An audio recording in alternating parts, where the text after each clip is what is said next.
It's the first day of my scuba dive certification course. I'm sitting in this smelly basement classroom, and I'm smiling, but I'm panicking. Because for my entire life, I have been afraid of sharks in any kind of water. Like a lake or a river, even a good-sized pool. I know that it is irrational.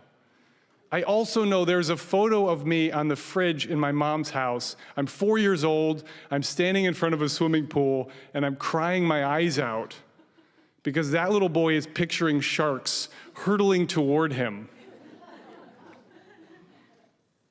And now I'm an adult, and every summer of my life, even the thought of swimming fills me with dread.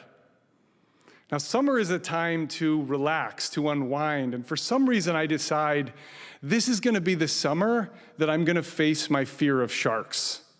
And I go home and I sign up for this scuba dive course in Lake Champlain.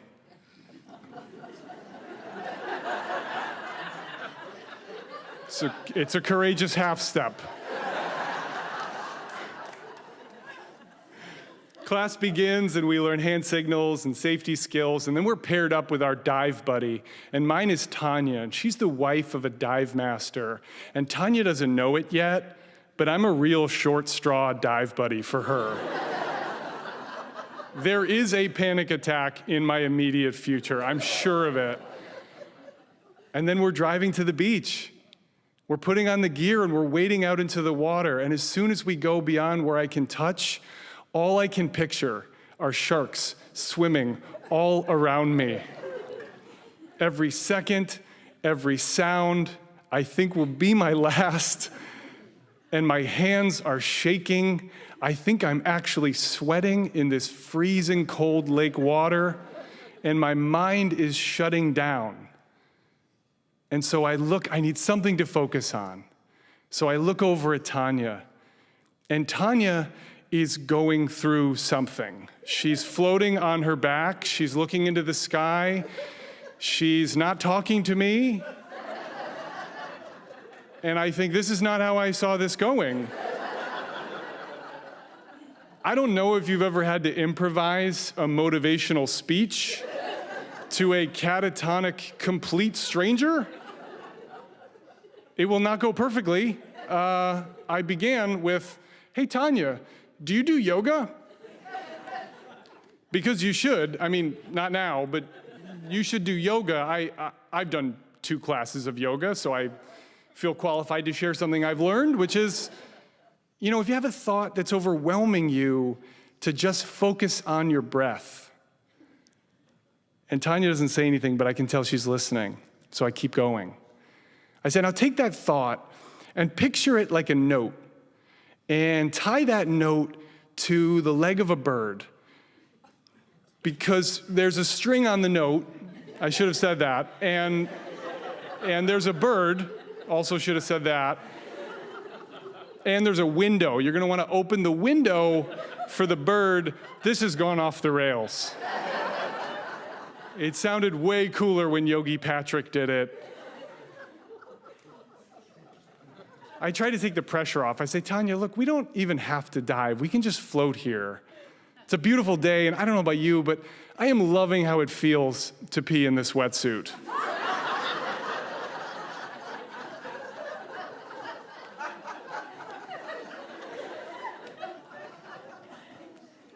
And that's when I find myself saying something I had not planned to say. I say, hey, Tanya, do you know why I'm in this class?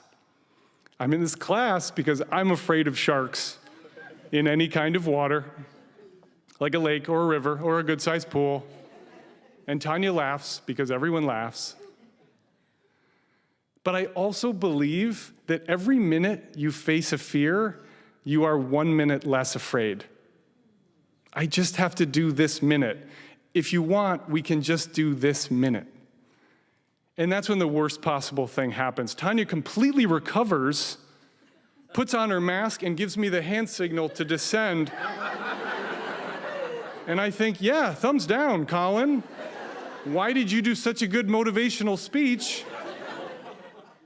And then we slip effortlessly down into this whole other world where sunlight streaks around us. There are so many fish to look at, and all we can hear is the sound of our own breath. I look up at the surface, it's 25 feet above me, and I realize that for the first time in my life, I am in water, and I am totally calm. 6 months later, I dive down to 65 feet in the very much shark-inhabited waters of Bali, and I am terrified. But I make myself do it anyway, because down there it is truly the blue world. Colorful fish, coral reef, sea turtles. At one point, my dive guide sneezed underwater. That's a visual you'll never forget.